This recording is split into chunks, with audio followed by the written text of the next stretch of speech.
am super excited for what I have to share with you today. I just created a brand new pattern and I'm gonna do a sew along for it with you here today on a video. So I wanted to create a soft doll pattern and I did that.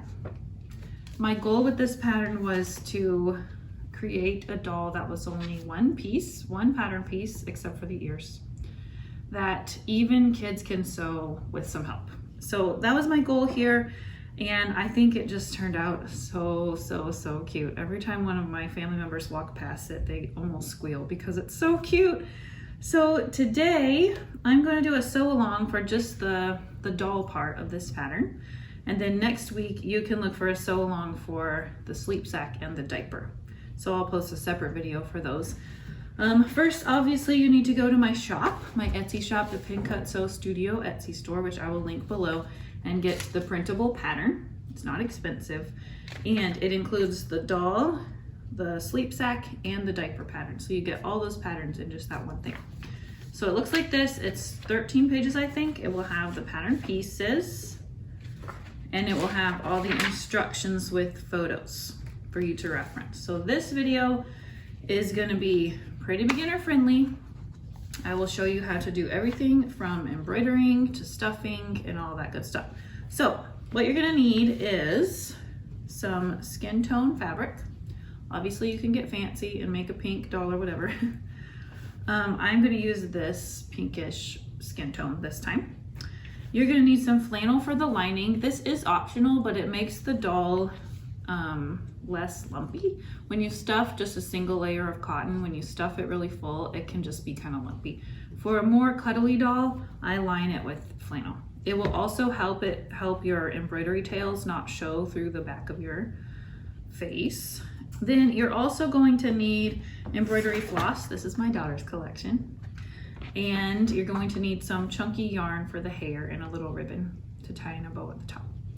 So I think that's everything. Oh, you need stuffing. Just this polyfill stuff will work just fine. So I think that's everything. Before we start though, make sure you subscribe and hit a like on this video and leave me a comment if you want. And especially if you have made one of these dolls, please show me, because I'd love to see that. You can tag me on Instagram at pincutsew, or you can go to my blog, pincutsewstudio.com, and shoot me an email. So hop over and get the pattern and let's get going. Okay, I have cut out my pattern. Again, you need to go purchase this from the Pin Cut Sew Studio Etsy shop, which I will link. And I have cut out the face that I picked to embroider onto my face. Also, quick note, when you're printing this, you want to make sure that this test square measures 1 inch. So that's how you'll know you print it to scale. You'll probably have to change your printer settings to print at 100% scale. I'm gonna make sure you get everything the right size. Oh, I forgot my ear. I'll cut out the ear too, but I'm not gonna cut the ear out of my fabric. I will show you this part in a minute.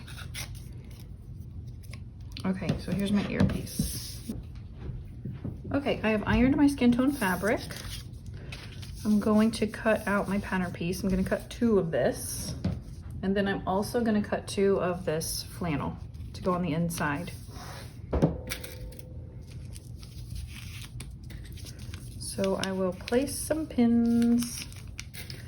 You can use a fat quarter of fabric that measures 18 by 18, or you'll need to buy, if you're buying yardage, 1/3 of a yard or 1/2 yard to be safe. If you're sewing this with a child, you want to make sure they're cutting on the lines.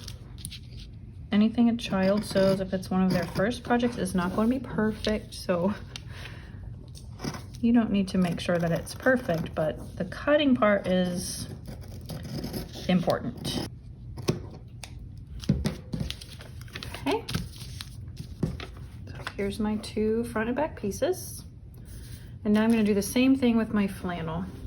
Okay, now again, if you're sewing this with a child, here's a tip for you. I'm going to just cut out my doll pieces and then I'm going to baste them to these front pieces. But that can be tricky if you're a beginner or for kids. So you could instead Just pin each doll piece to your flannel, smooth it out, and then baste it on, put lots of pins around it, baste it on at 1/8 of an inch, and then cut your flannel out. That will just make it easier to sew around and than trying to match up the edges. So that's an option too. A lot of times when I taught kids to sew, I would do that sew then cut method, we called it. And that was helpful for them. But I'm just going to go ahead and cut out my flannel pieces like I did my front and back. Now that I have both my pieces, see how thin this fabric is? I can see right through it almost. That's why I like to double it up with the flannel. Makes the doll way more cuddly. And with the embroidery, it just makes the face turn out better. Otherwise, you can sometimes see your thread tails from the back through the front of the face, and that's not what you want. Okay, I'm going to pin each body piece to its flannel piece. Go into place pins. You can put as many as you need. I'm just going to baste on the edge 1/8 of an inch in around the entire doll. Okay, here are both my basted body pieces, front and back. I'm going to choose one to be the front, and I'm going to make the face. So to do this, here's my template. I'm going to get a pencil. I'm going to put a pin where the mouth is, pin where the nose is, pin in the middle of each eye, and a pin in each eyebrow. Then I'm just going to draw my face on using my pin as a guide. So my mouth goes like this. Draw lightly, and I can remove that pin. My nose is an oval.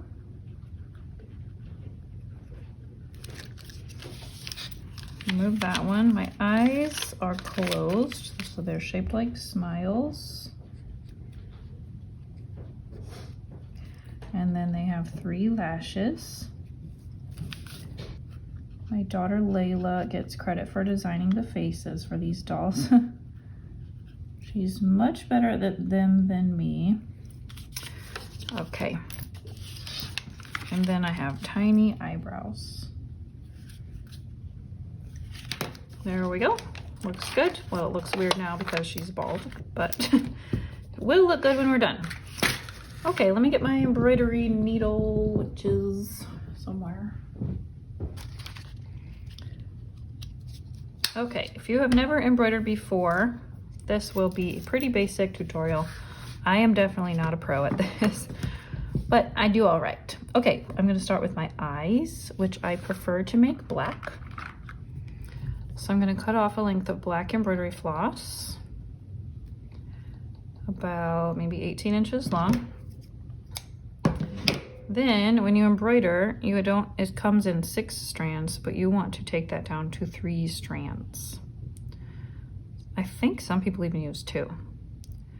So you want to gently pull these apart, slowly so it doesn't get tangled. Okay, put one of them aside, put a knot in the other one. Usually 1 knot will do it. Okay, I like to snip that short and then thread your needle on the other end.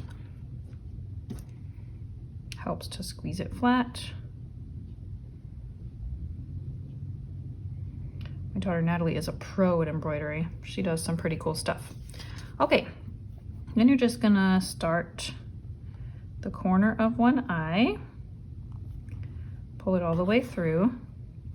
Then intuitively, you would go back down and then come back up and go back down, but you don't have to do that. You can do this whole thing from the front.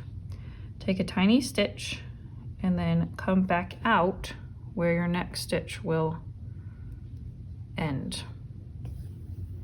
So you've created a stitch and now your needle is out here. So now you're gonna go back where your needle just left, create another stitch and come back out again where you want your next stitch to end.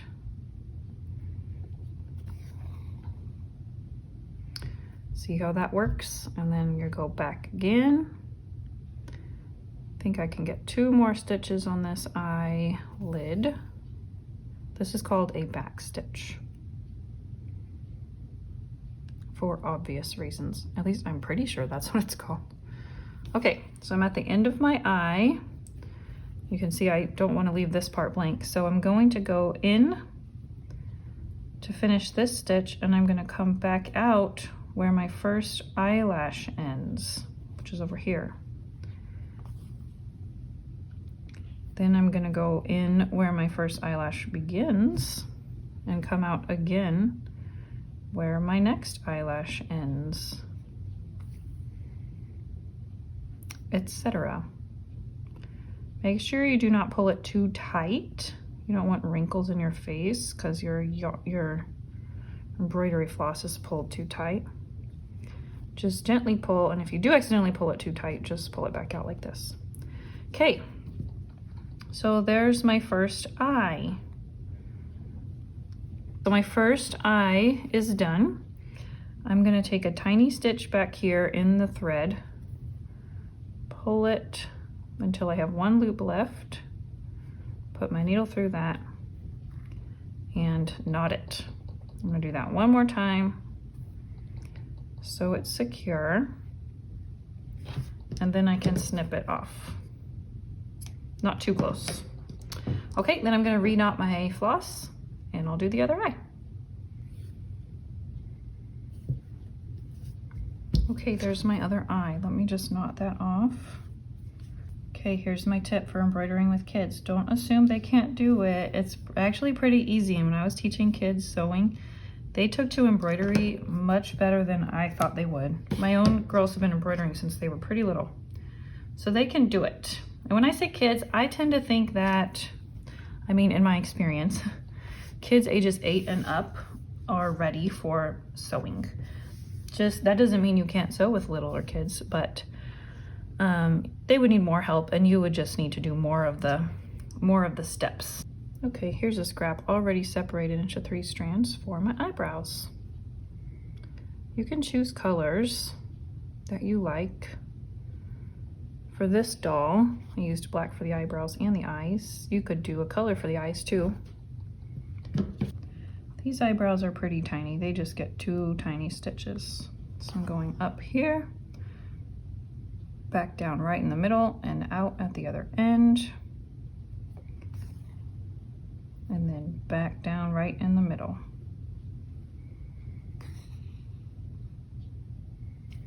And then knot, and I'll do the other one. Okay, for the nose, you want to stitch around the perimeter of it, and then you're going to fill it in with what's called a satin stitch, which is just lines of stitching going all the way through it. Make sure I don't make it too big.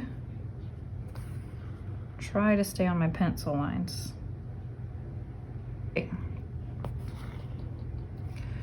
Now I'm going to finish this last stitch, and then I'm going to fill in the inside of the nose with vertical stitches. For this part, I do go out and in, I mean up and down, because I find it hard to place the stitch exactly where I want it. So I want this one to be right next to the last one. This is called a satin stitch. Did I say that already? Okay, probably 3 more stitches.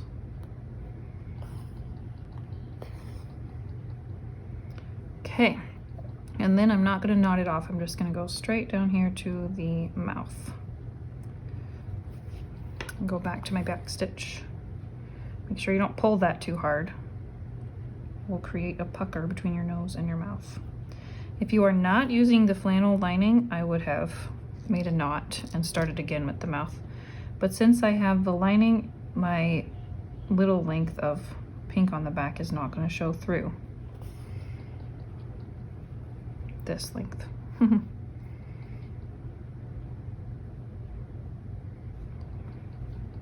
Super cute. Here's my finished face. I love it. I have always loved making dolls, even when I was young. I actually used to collect cows. I loved cows. And I would see cow dolls. You know, this was the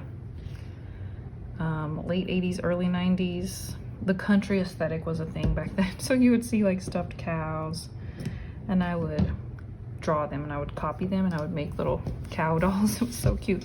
Okay, so there's our embroidered face. The hardest part is over.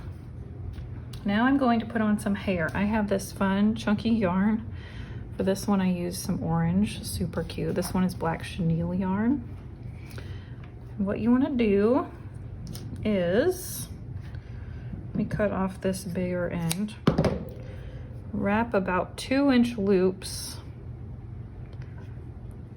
and you want to create 3 loops. Like so. So they're pretty even at the top. Now I'm going to place them facing down over the middle of the head. I want them to be extending about 1 inch down. And I'm going to take them over to my sewing machine and I'm going to bunch them together as I baste over them like this. Okay, so now she looks like this. I'm going to cut off this excess. And they should be hanging down like that, because when you sew it later, it's gonna pop up like this.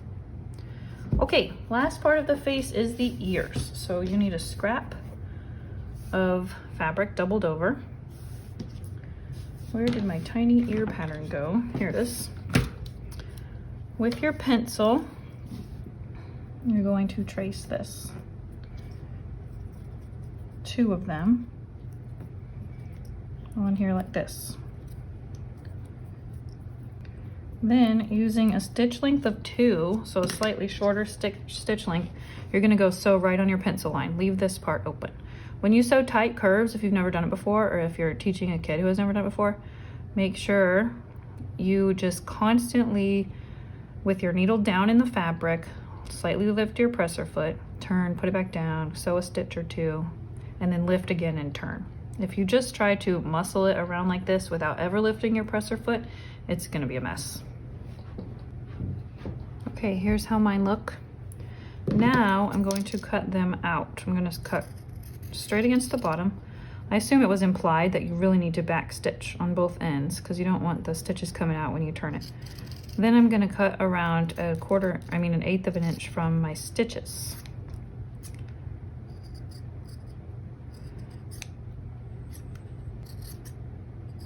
Straight across the bottom, and then I'm going to turn them right side out and press them. This can feel tricky. Pencil eraser can help you. A chopstick maybe, some kind of turning tool to get them turned out. Okay, let me go iron these flat. Okay, you're going to baste your ears, I got that one crooked, onto the side of your head at about eye level, like so. So I'm going to pin those in place, and then I'm going to go around a basting stitch along them. And that's the last step of the face. Alrighty, I'm ready to sew my pieces together. Okay, I'm just going to carefully pin my back body to my front body. Make sure that you don't have any hair like up like this. You want to make sure all your hair is where it needs to be. Your ears get tucked inside, and just match up all your corners. Place as many pins as you feel like you need. So if you cut carefully, your pieces will match up.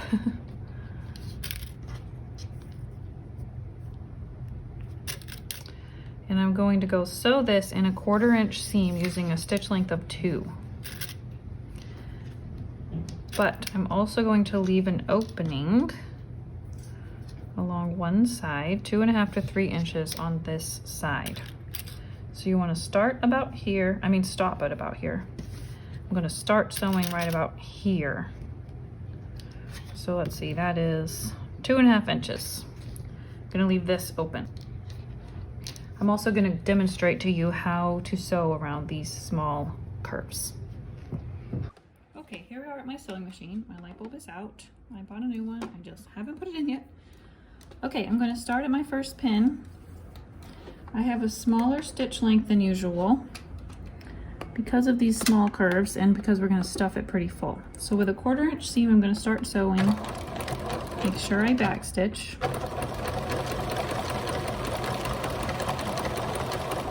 And watch how I get around these tight little curves.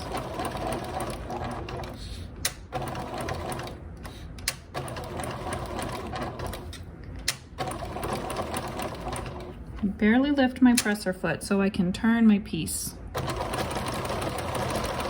Okay, so here comes the next tight curve. I'm going to do the same thing, a couple stitches, and turn. Okay, I have mine sewn. Doesn't hurt to look on the back and make sure you don't have any holes. I mean on the other side. Okay, now we're going to trim down within about 1/8 of an inch from your stitching the arms and legs, because it will help it be less bulky when you try to turn it. It's cold. Your waffles? No, my pizza party. Oh. Make sure you don't get too close to your stitches. Then we're going to clip the curves and corners. So here between the legs, you want to create 4 tiny snips to your stitching, not through. Same with the underarms. I'm going to create 3 little snips to stitching. Same with the neck. Carefully.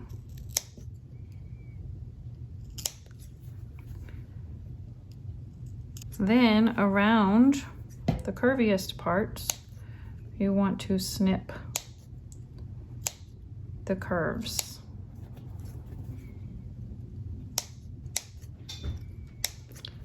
And lastly, all the way around the head. Either side of the ear, a couple in the ear, and all the way around. Okay. We're all good. Now we're ready to turn it through our opening. It can be a little bit fussy to try to turn it right side out, but a pencil eraser, a chopstick, and also a pair of hemostats are very helpful. So just do the best you can. I always start with the legs. Make sure you don't poke too hard and put a hole in it.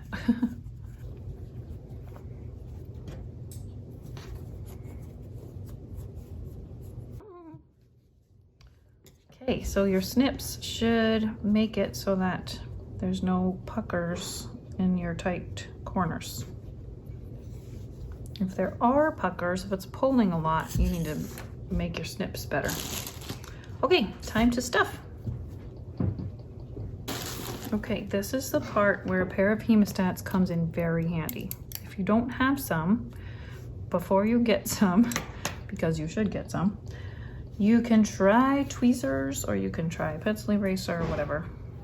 Hemostats are really nice for stuffing small pieces, unless your hands are small enough to get in there. Mine are not.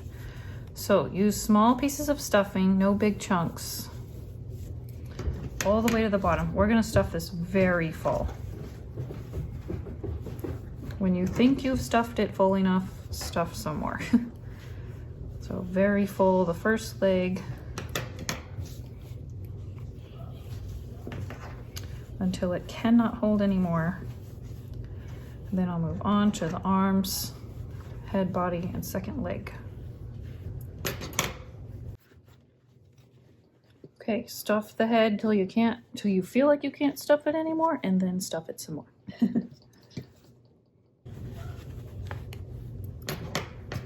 Almost there. Can be easy to miss these parts. So I like to stick some extra up in the sides of the face.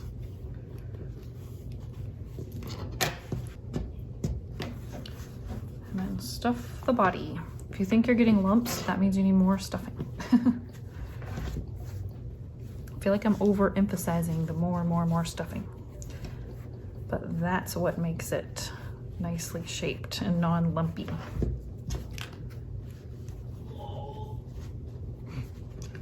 I think I've done it.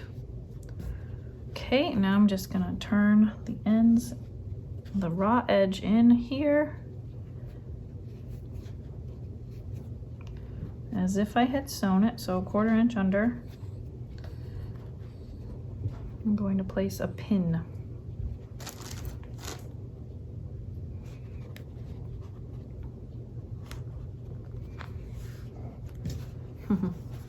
Cute. Okay, with a needle and matching thread. Oh my gosh, my son is intensely playing Minecraft in there. You're gonna just hand stitch your opening closed.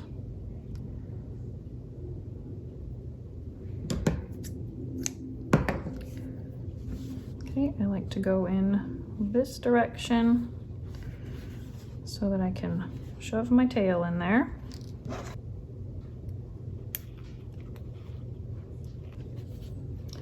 And I'm just gonna start stitching.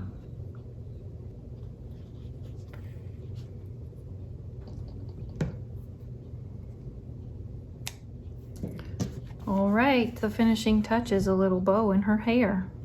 Oh, I think I like this pink because it matches her face.